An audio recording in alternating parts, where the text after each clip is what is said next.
আপনি কি কখনো অনুভব করেছেন যে আপনার পাশে কেউ আছে কিন্তু চারপাশে কেউ নেই?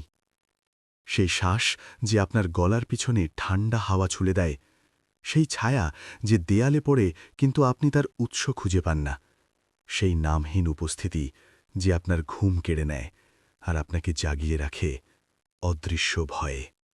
আজকের গল্পটা শুনুন, যেখানে দেখা যায় না কিন্তু অনুভব হয় অদৃশ্য উপস্থিতি। বর্ষাবাস, বৃষ্টি নামছে না, ঝরছে, ঝরছে যেন আকাশ ফেটে গেছে। মেঘগুলো কালো কাদার মতো নিচে নেমে এসেছে, গাছের ডালপালা ভিজে ভারী হয়ে গেছে, আর পথের ধারের কাঁচামাটি এখন কাদার সমুদ্র। এমন রাতে কেউ বাইরে বেরোয় না, কিন্তু আফসানা বেরিয়েছিল।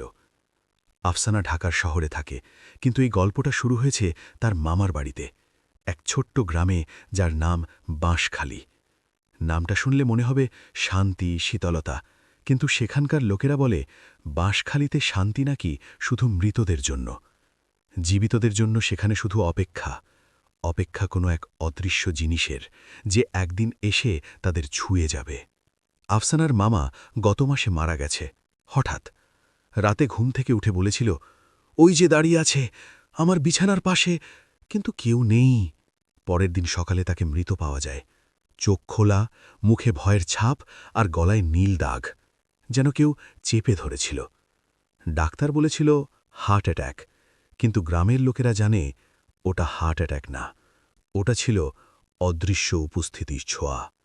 আফসানা শহরের মেয়ে, বিশ্বাস করে বিজ্ঞানে, যুক্তিতে, কিন্তু মামার মৃত্যুর পর তার মা বলেছিল বাড়িটা খালি রাখা যাবে না, কমপক্ষে 1 মাস কেউ থাকতে হবে, নইলে ওই যে আছে সে আরও শক্তিশালী হয়ে উঠবে। তাই আফসানা এসেছে একা। বাড়িটা পুরনো, কাঁঠাল গাছের ছায়ায় ঢাকা, দরজার লোহার হাতলে মরিচের গুঁড়ো মাখানো। গ্রামের মানুষের বিশ্বাস ভূত মরিচের গন্ধ সহ্য করতে পারে না। আফসানা হাসে, এসব কি মামা, আমি তো ভূতপ্রেত মানি না। কিন্তু প্রথম রাতেই সে বুঝে যায় কিছু একটা আছে। রাত 3টে, বৃষ্টি থামেনি। আফসানা ঘুম থেকে উঠে যায়। কেন? কারণ তার কানে এসেছিল একটা শব্দ, টু টু টু, যেন কেউ তার বিছানার পাশে দাঁড়িয়ে আঙুল দিয়ে মেঝেতে টোকা দিচ্ছে। সে চোখ খুলে চারপাশ দেখে, ঘর অন্ধকার, শুধু জানালা দিয়ে আসা চাঁদের আলোয় দেয়ালে তার নিজের ছায়া। কিন্তু সেই ছায়ার পাশে আরেকটা ছায়া আছে, ছোট্ট, যেন একটা শিশুর। আফসানা চোখ বুজে ফের খোলে, ছায়া নেই, স্বপ্ন, সে নিজেকে বোঝায়, শুধু স্বপ্ন।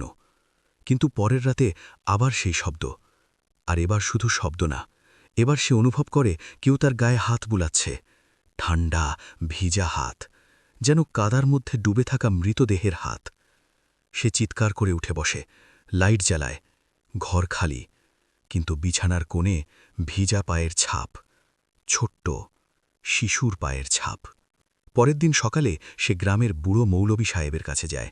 মৌলবী সাহেব বাঁশখালীর সবচেয়ে বুড়ো মানুষ। তার চোখ দুটো সাদা, কিন্তু বলেন, আমি যা দেখি তোমরা দেখতে পাও না। আফসানা সব বলে। মৌলবী সাহেব চুপ করে শোনেন, তারপর বলেন, তোমার মামার বাড়িতে আগে কখনো কোনো শিশু মারা গেছে কিনা জানো? না তো। তোমার মামা কখনো বলেননি এক মেয়ে ছেলে নিয়ে? আফসানা থমকে যায়। মনে পড়ে মামা একবার বলেছিলেন, আমার এক বন্ধু ছিল, তার মেয়েটা বাঁশখালী নদীতে ডুবে গেছিল। সে আমাকে দোষ দিয়েছিল, বলেছিল তুমি তাকে বাঁচাতে পারতে। কত বছর আগে? জিজ্ঞাসা করে আফসানা। 20 বছর। মেয়েটার নাম রিমা। সেদিন থেকে আফসানার রাতে ঘুমায় না।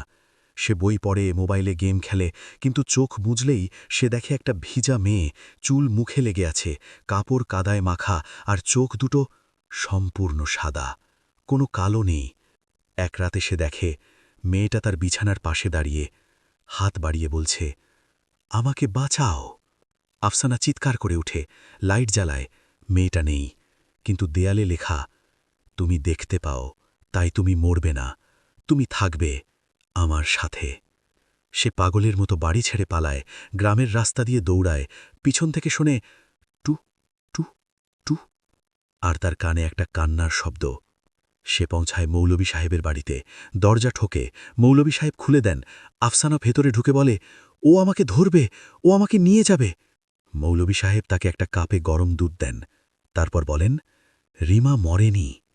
কি? ও ডুবে যায়নি, ওকে জীবন্ত কবর দেওয়া হয়েছিল। আফসানা হতবাক। তোমার মামা আর তার বন্ধু দুজনে মিলে ওকে মাটির নিচে পুঁতে দিয়েছিল, কারণ ও জানত ওদের একটা গোপন কথা।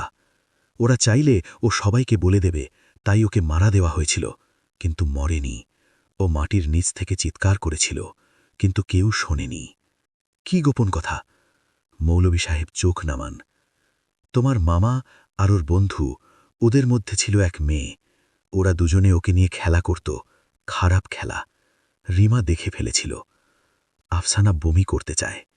ও এখন মাটির নিচ থেকে উঠে এসেছে, মৌলভী সাহেব বলেন, কিন্তু ও আর মানুষ না। ও এখন অদৃশ্য উপস্থিতি, যে দেখা যায় না কিন্তু অনুভব হয়, যে কাউকে ছুলে সে হয়ে যায় ওর অংশ। কি করব আমি? ওকে মুক্তি দিতে হবে। ওর হাড়গুলো খুঁজে বের করে নদীতে ভাসিয়ে দিতে হবে, তাহলে ও শান্তি পাবে। কোথায় ওর হাড়? তোমার মামার বাড়ির পিছনে, কাঁঠাল গাছের নিচে। আফসানা ফেরত যায়। এবার ভয় নয়, ক্রোধ। সে কোদাল নিয়ে কাঁঠাল গাছের নিচে খুঁড়তে শুরু করে। মাটি ভিজা, নরম। খুঁড়তে খুঁড়তে সে পায় একটা ছোট্ট হাড়ের গুচ্ছ, আর তার সাথে একটা পুরনো খেলনা, একটা কাঠের ঘুড়ি। সে হাড়গুলো নিয়ে নদীর ধারে যায়। বৃষ্টি আবার শুরু হয়েছে। সে হাড়গুলো জলে ভাসিয়ে দেয়। তখন হঠাৎ বাতাসে একটা কান্না শোনা যায়, কিন্তু এবার দুঃখ নয়, মুক্তির কান্না। পরের রাতে আফসানা ঘুমায়। প্রথমবার গভীর ঘুম, কোনো শব্দ নেই, কোনো ছায়া নেই। কিন্তু সকালে উঠে সে দেখে তার হাতের তালুতে একটা ভিজা ছাপ, ছোট্ট শিশুর হাতের ছাপ।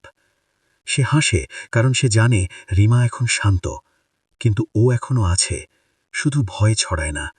ও এখন সঙ্গী। আফসানা ফেরত যায়।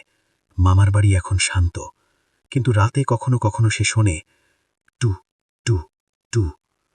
আর তখন সে জানে রিমা তাকে দেখছে, কারণ কিছু উপস্থিতি অদৃশ্য হলেও অনুভব করা যায়। আপনি কি এখনো ভাবছেন আপনার পাশে কেউ নেই?